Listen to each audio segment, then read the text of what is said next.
Falando agora de Bitcoin, galera quer saber o que está acontecendo, se nós acreditamos que vai voltar a subir ou não, se já acabou o ciclo de alta.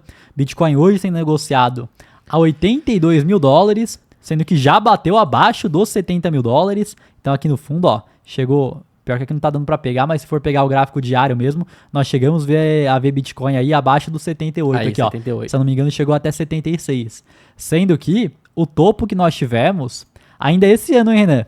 Pouquíssimo tempo atrás, chegamos aí a 109 mil dólares, não tá puxando aqui, ainda em janeiro de 2025, e as pessoas querem entender o que está acontecendo. Primeiro ponto é que, ao longo mesmo de um ciclo de alta, o Bitcoin passa por correções, então aqui parece que sempre foi lindo, né, Renan? Que foi somente sobe gostoso, porém se a gente fosse puxar aqui, dá até para puxar, ó, num próprio ciclo de alta, Bitcoin subiu bastante lá em 2017, chegou aqui a 4.500 dólares, corrigiu para 3 mil, isso aqui é uma queda de 30%.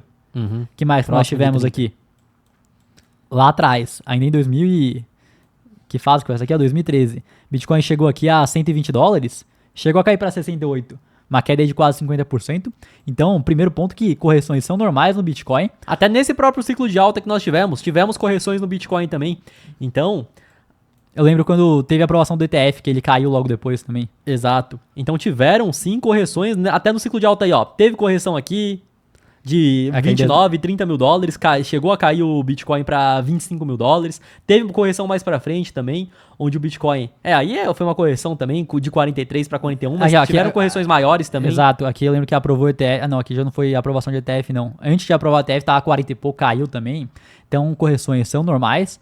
Porém, o que acontece hoje é que o Bitcoin tem uma correlação muito grande com o mercado de tecnologia dos Estados Unidos.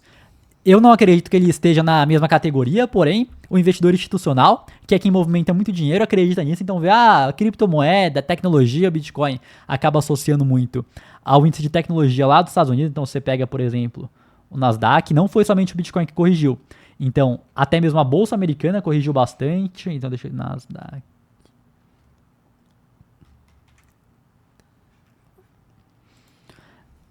Bolsa de tecnologia corrigiu, S&P 500 corrigiu também. Então você para ver do topo até agora aqui, ó, tava lá nos seus 20 mil, caiu aqui para 17, então estamos tendo a correção. Muito por conta do medo de recessão, do medo dos Estados Unidos ter durante aí 2 trimestres seguidos uma queda no PIB. Então, se você para ver aqui, ó, nas apostas descentralizadas no Polymarket, que acertou a aprovação de ETF Spot de Bitcoin, que acertou também a vitória do Trump, eles estimam aqui uma porcentagem de recessão, uma probabilidade de 40%. E como que funciona isso, né? O Polymarket acaba sendo um mercado de apostas descentralizado. Então são pessoas que estão apostando nisso e colocando o seu dinheiro, né? Porque uma coisa são as pessoas falarem, não, eu acho que vai ter, eu acho que não vai ter. Outra coisa é a pessoa apostar com o dinheiro dela que vai ter ou não algo, né, Matheus? Exato. Então, se eu, por exemplo, venho aqui e aposto que vai ter recessão e a recessão não acontece, eu perco o dinheiro. Exato. Da mesma forma, se eu apostar que não vai ter e não acontece, eu ganho dinheiro. E essa probabilidade de recessão veio disparando, principalmente nesse último mês aqui. Então, a probabilidade estava 23%, chegamos aqui em 40% de acordo com o Polymarket, por conta da expectativa do PIB, do crescimento da economia dos Estados Unidos. Então, uma economia saudável é uma economia que está crescendo, uma economia que não está saudável é uma economia que está encolhendo. Então, até então, isso aqui é a expectativa do PIB agora do primeiro trimestre. E, obviamente, o primeiro trimestre dura janeiro, fevereiro e março. Porém, eles já projetam o quanto vai vir aí o PIB. Então, até pouco tempo atrás, eles estimavam um crescimento no PIB. Então, até janeiro, fevereiro aqui, ó, que ia crescer o PIB 3%, 4%. Aí veio aqui, ó, próximo de 2%. Porém, agora, no final de fevereiro, a expectativa foi de que o PIB ia encolher, nós teríamos uma queda no PIB, isso por conta das tarifações do Trump. Então, no cálculo do PIB, na balança comercial, o Trump falou que ia taxar China, Canadá, México, consequentemente, os empresários dos Estados Unidos adiantaram suas importações, e isso aí na hora de fazer o cálculo do PIB, atrapalha o crescimento, veio até com a expectativa dele estar encolhendo. Porque aquela importação que ia ter sido depois acabou sendo antes, né? Exato. E aí não vai ter esse ganho outro cálculo também, que é mais complexo, mas enfim.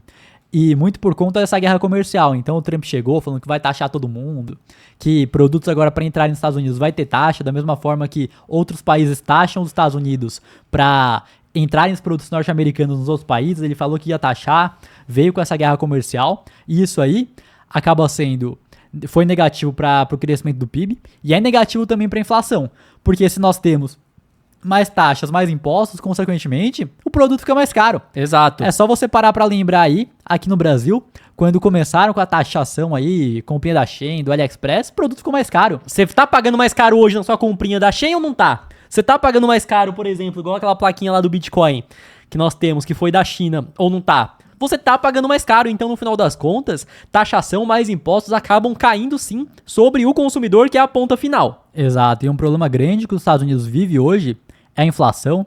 Então veio pandemia, eles foram lá, baixaram o juro, injetaram muito dinheiro no mercado, que consequentemente gerou inflação. Então nós chegamos a uma... É que aqui ele pega o histórico do acumulado, né? Mas chegou uma inflação de 2 dígitos aí, chegamos aqui no pico aqui 9,1.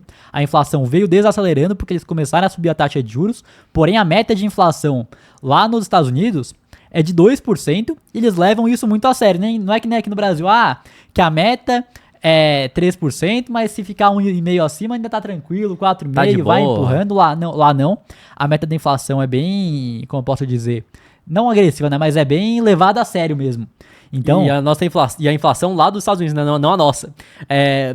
Caiu, né, com o juro subindo, então tá aí, ó, 3,4%. Na verdade, ela caiu de cara, né? Então, após logo o juro subir, vocês podem ver que lá em 2023, mês 7, ela chegou a 3%, depois ficou nessa banda 3,7%, 3,2%, 3,4%. E querendo ou não, a meta é 2%, tá 3%, tá próximo. De 2% para 3%, 1% a mais é 50% a mais. exato. Então não é bem assim. E, inclusive, no começo do ano passado, quando saiu esse dado de inflação aqui de 3%, o que no início isso aqui no final de 2023, a expectativa é que em 2024 iam ter vários cortes na taxa de juros, porém ela veio subindo aí, o que consequentemente fez com que não tivessem os mesmos cortes. Chegamos aí a 2,4%, porém ela veio subindo, e no último dado de inflação veio abaixo do esperado, inclusive, o que foi positivo. Porém, com essas taxações do Trump, a expectativa é de mais inflação, o que consequentemente faz que os Estados Unidos não consigam baixar o juro da mesma forma. Então hoje, a expectativa até pouco tempo atrás era de que teríamos somente um corte na taxa de juros, porém por conta do desaceleramento da economia, por conta também da inflação ter vindo um pouco mais baixa, hoje a expectativa, que inclusive amanhã vai ter a reunião lá do Banco Central Americano, que o Powell vai falar, eles estão com uma expectativa de 100% que vai ter manutenção, que não vai ter corte na taxa de juros, porém o mercado já precificou isso, nessa reunião já está tudo certo, mas o que vai definir parte do sentimento do mercado é o que o povo vai falar. Então, se ele chega e fala, não, que a gente viu que o mercado de trabalho está desacelerando, que a gente viu que a inflação já está vindo mais controlada. Ele não fala de forma aberta que pode ser que vai ter corte na próxima reunião, mas ele dá a entender. E por conta disso, o que ele vai falar amanhã vai ser importante para definir onde vai o mercado, pelo menos no curto prazo. Mas seguindo aqui, a expectativa para outra reunião é praticamente unânime também que não vai ter corte na taxa de juros. Exato. Sendo que há pouco tempo atrás, por conta do desemprego, do desaceleramento da economia, tava aqui uma probabilidade um pouco maior de corte, já não tá Chegou assim. uns 30 e pouco, até 40, se eu não me engano. Junho já se espera que vai cortar o juro. Junho já se espera porque aqui tá 55, aqui tá 34. Mas tem mais 10% que espera que vai ter um corte de 0,5. Aí é 65 aí que vai cortar, tem uma porcentagem de 10% que acredita que vai cortar mais ainda, né? Exato, que vai vir cortando 0,5 ao invés de 0,25. Aí na reunião seguinte aí de julho, de manutenção. Na outra reunião já se espera que vai ter pelo menos, já vão ter acontecido 2 cortes. E até então que dezembro ainda tá bem dividido aqui, ó. Uma parte espera que a gente vai terminar aqui em 3,75 até 4, porém, vocês esperam aqui, ó, mais gente espera 28% que vai ter mais corte, mais 12% espera mais cortes. Então, eu vou falar que essa questão aqui de expectativa do juro, de a gente terminar com 2 ou 3 ou até mesmo 4 cortes é positivo para o Bitcoin, porém, um fator que acaba sendo negativo é essa possibilidade de recessão. Então, se tiver recessão, aí realmente o mercado desacelerou, vai ter mais queda, porém, eu acho mais provável não ter a recessão do que ter a recessão de fato. E outro ponto que está acontecendo é o seguinte, que o Trump ele quer que os juros sejam baixados, por conta de que vão vencer 9 trilhões de dívidas dos Estados Unidos esse ano, e eles vão ter que refinanciar essa dívida, vão ter que rolar. E é muito mais positivo para os Estados Unidos se eles conseguirem rolar a dívida com juro mais baixo do que mais alto. Exato, porque é aquilo. A dívida tá lá, a dívida é impagável, não tem como, eles vão ter que postergar essa dívida. E se eles vão postergar com um juro mais alto, vai ser pior, porque o passivo da dívida em juros vai ser maior. Se o juro começa a cair, eles conseguem fazer isso com um juro num patamar mais baixo, que vai ser positivo para as contas públicas, vai ser positivo para os Estados Unidos. Então nós temos esses fatores. Então, para quem vai lá, compra Bitcoin, fica nessa dúvida, o que eu vejo é que sim, cenários macroeconômicos, o que o Trump tá falando, para onde vai a economia norte-americana, vai influenciar sim no preço do Bitcoin, principalmente no curto prazo, mas a longo prazo, o que você tem que se atentar são os fundamentos do Bitcoin, né, Matheus? Isso é muito importante. Eu acho que o primeiro ponto é entender dos fundamentos, o segundo é entender que a economia vai definir sim se o juro vai subir, se o juro vai descer, porém, ao mesmo tempo, acaba sendo entender... beleza, eu quero comprar mais pensando no curto prazo. Eu quero pensar aqui, será que a economia vai desaquecer, vai ter realmente a recessão ou não? E pode acontecer a recessão, que aí traria mais quedas para o mercado, mas também pode acontecer da recessão não acontecer, e esse patamar que nós estamos atualmente de conseguir comprar Bitcoin em 80 mil dólares, 70 mil dólares, vai ter se tornado uma oportunidade. Exato. Então o que vai acontecer pode influenciar dessa forma também. Eu estou tentando achar aqui o dado da inflação. Da inflação não, o dado da dívida que vai vencer. Beleza. E outro ponto também, que muitas pessoas acabam não entendendo, é o seguinte, que caso realmente tenha uma recessão, a economia desacelere, o que vai acontecer, que já aconteceu historicamente, é que o Banco Central americano vai querer incentivar a economia, vai querer reaquecer o mercado de trabalho e vai acabar injetando mais dinheiro. E aí pro Bitcoin isso acaba sendo positivo também, né, Matheus? Exato. Então o Bitcoin tem uma... Não achei aqui, mas tem o dado lá que vai vencer 9 trilhões de dívida americana esse ano. Então o que acontece? O Bitcoin tem uma correlação muito grande com a liquidez. Então se a gente parar pra... Cadê a inflação? Aí. Não, isso aqui é o calendário. Não, isso aqui é a liquidez. Mas o outro é o gráfico da liquidez, né? Esse aqui é o da liquidez global. Bitcoin comparado com a liquidez global. Então, historicamente, quando nós temos mais dinheiro circulando na economia mundialmente, consequentemente, isso aí acaba gerando altas pro Bitcoin. Se a gente for parar para ver aqui nos últimos meses... Explica pro pessoal os gráficos. Exato. Então, aqui nós temos o preço do Bitcoin nesse gráfico preto. Então, o preto é o preço do Bitcoin. Nós temos aqui no azul o M2 global, quando nós temos de liquidez no mercado, e aqui o crescimento.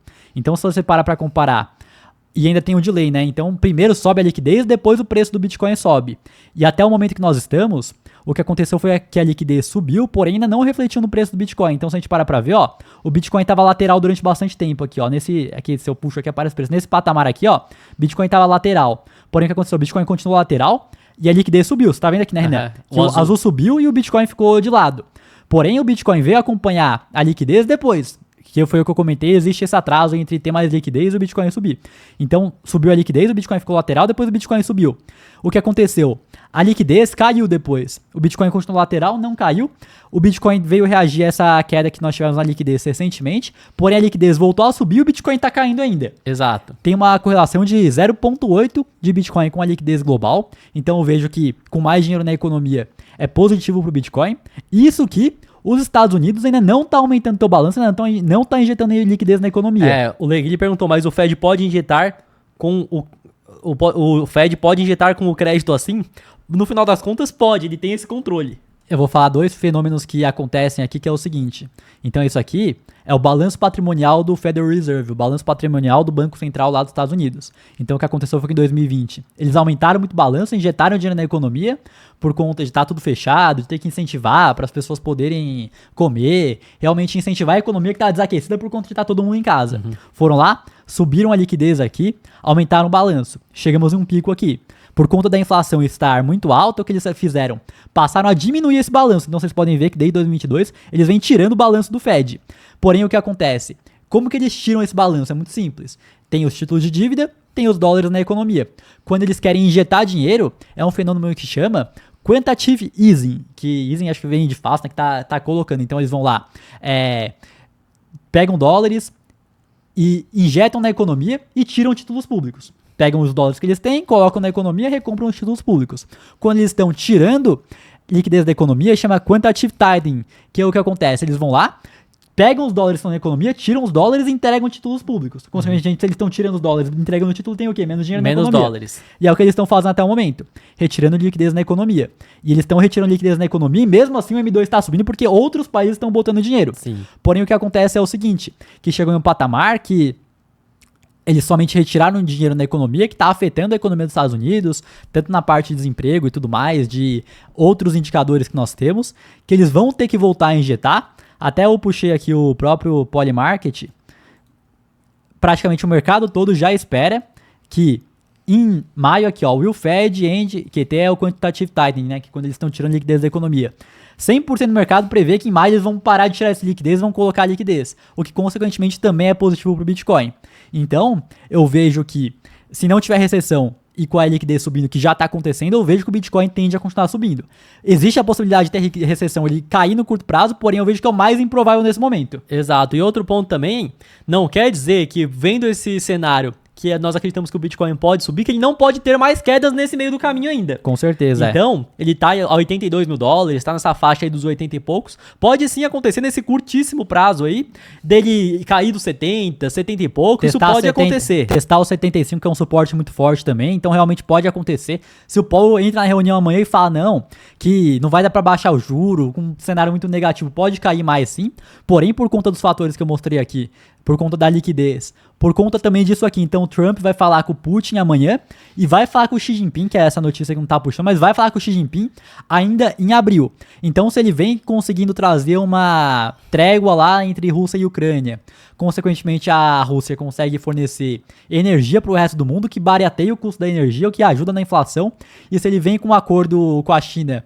comercial, dessas taxações todas que estão rolando, o mercado também vem com mais certeza do que vai acontecer, que o mercado não gosta de incerteza. E nós estamos agora, nesse momento, com mais incerteza possível, né? Exato. Então, se essas incertezas acabam, se eles voltam a parar de tirar balanço do Fed, começar a voltar a botar balanço, na minha visão, o Bitcoin volta a subir, então eu vejo que nós temos um cenário mais positivo do que negativo nesse momento. Exato, ainda mais que já teve, né, esse recuo do preço, né, porque uma coisa é quando o Bitcoin tava a 109 mil dólares, né, 100 e poucos mil dólares. Agora, e aí aquele ponto, né, o Bitcoin tá a 110 mil dólares, aí muitos estão falando, nesse ciclo acho que ele vai chegar a 150, 180, o upside que você tinha de 110 para 150, 160, 180 é menor do que o upside que você tem hoje de 82 para 150, 160. Exato, então tem esse ponto também. E tem outros indicadores também on-chain que mostram que o Bitcoin não chegou no pico de euforia que já existiu no passado também, né, Renan? Exatamente. Então nós temos o MVRV, que basicamente é o valor o Market Value, ou seja, o valor de mercado dividido pelo valor realizado.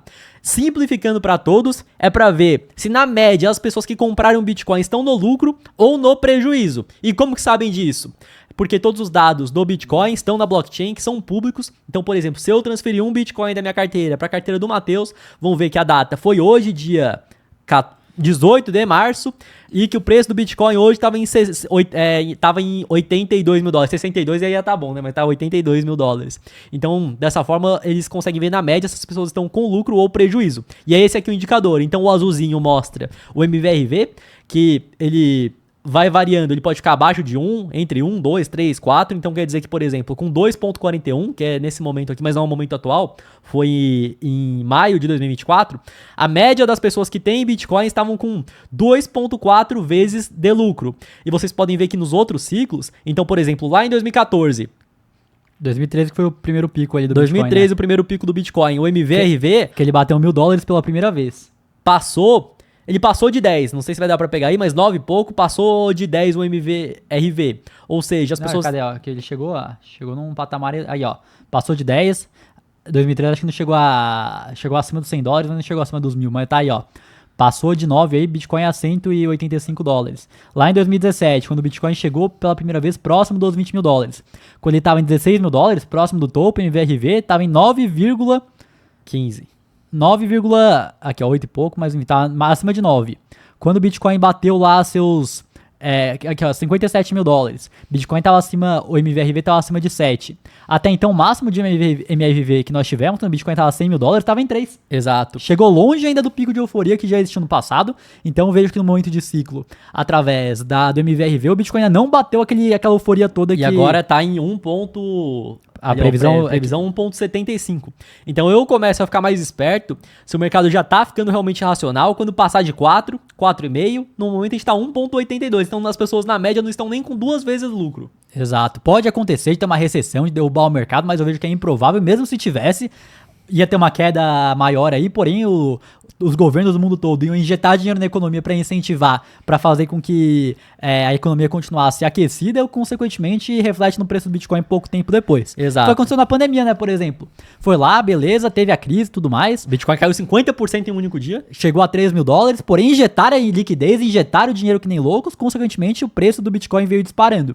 E o que eu vejo é o seguinte, que basta os Estados Unidos voltar a injetar dinheiro na economia, começar a cortar juros, que outros países também vão seguir o mesmo passo a passo. Porque vários países não cortam juros, não injetam dinheiro na economia, porque isso ia ser negativo com os Estados Unidos tendo uma taxa de juros elevadíssima. O dinheiro vai tudo pra lá, né? Os Estados Unidos sendo a principal economia do mundo, deixando o juro elevado, é um imã de dinheiro que pega não só o dinheiro do próprio Estados Unidos, da renda variável que poderia estar indo pras ações, que poderia estar indo pro Bitcoin, pras criptomoedas, mas sim do mundo todo, né? Acaba sendo um imã de dinheiro que puxa do mundo todo. Exato, se a gente parar pra ver o M1 da China, que ainda não é o dinheiro de crédito mesmo, é só o dinheiro à vista. Então esse dinheiro não foi injetado de fato no M2 ainda, porém, ó, eles colocaram aqui, ó, muito dinheiro aí no M1, só não entrou ainda por conta disso aí, tem muitas economias no mundo todo esperando Estados Unidos vir com esse movimento para conseguir botar dinheiro, e o que eu vejo do Trump falando de tarifação, tanto que eu lembro que tinha saído um dado positivo do mercado de trabalho americano, do desemprego, do payroll, e logo após sair esse dado, o que aconteceu? Os Estados Unidos, o Trump chegou e comentou o seguinte, não, que eu vou começar a tarifar mais, então, se vem um dado positivo do desemprego, quer dizer que não tem pressa pra começar a cortar o juro. Sim. Aí o Trump, pra botar a lenha na fogueira, falar que tem que cortar o juro, ele veio trazendo tarifação, veio trazendo dados negativos pra fazer o mercado sofrer, porque o que ele quer de fato é que baixe o juro. Exato. E para quem pergunta, onde nós compramos criptomoedas e também investimos no exterior, é através da Quantifury, que é uma corretora internacional 100% taxa zero. Pode botar na tela aí, Natan. E todo mundo que entrar, criar conta utilizando o código Gêmeos, tá aqui, ó, código de convite do Gêmeos, Gêmeos sem acento, tudo maiúsculo, ganha uma recompensa em Bitcoin fazendo seu primeiro investimento equivalente a $50. A recompensa vai de 3 até $250 e é uma corretora 100% taxa zero.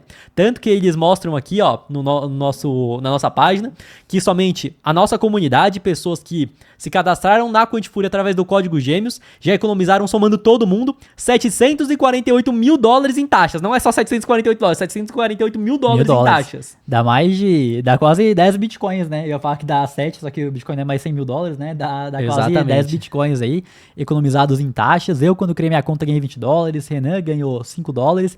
Você também vai receber. Comprei criptos nesse mês agora, e mês que vem eu vou comprar mais se continuar nesse mesmo patamar. Não é recomendação de investimento. Não é recomendação. Não é uma recomendação de investimento. Eu vou fazer com o meu dinheiro. Exato. Inclusive aqui no site que você entrar, tá no link da descrição, tem o QR Code também. Você tem tanto para se inscrever na Quantifury e também tem um tutorial nosso com o passo a passo de como você faz para investir, conhecendo melhor a plataforma. Então tá aqui também. Então tá aí para você começar a investir no exterior, comprar criptomoeda, querendo ou não, muitas pessoas estavam querendo dolarizar parte do patrimônio, mas estavam achando pesado o dólar acima de 6, agora o dólar deu uma recuada para quem tem esse interesse também, né, Matheus? Dólar mais baixo aí, você manda o mesmo número de reais e recebe mais dólares.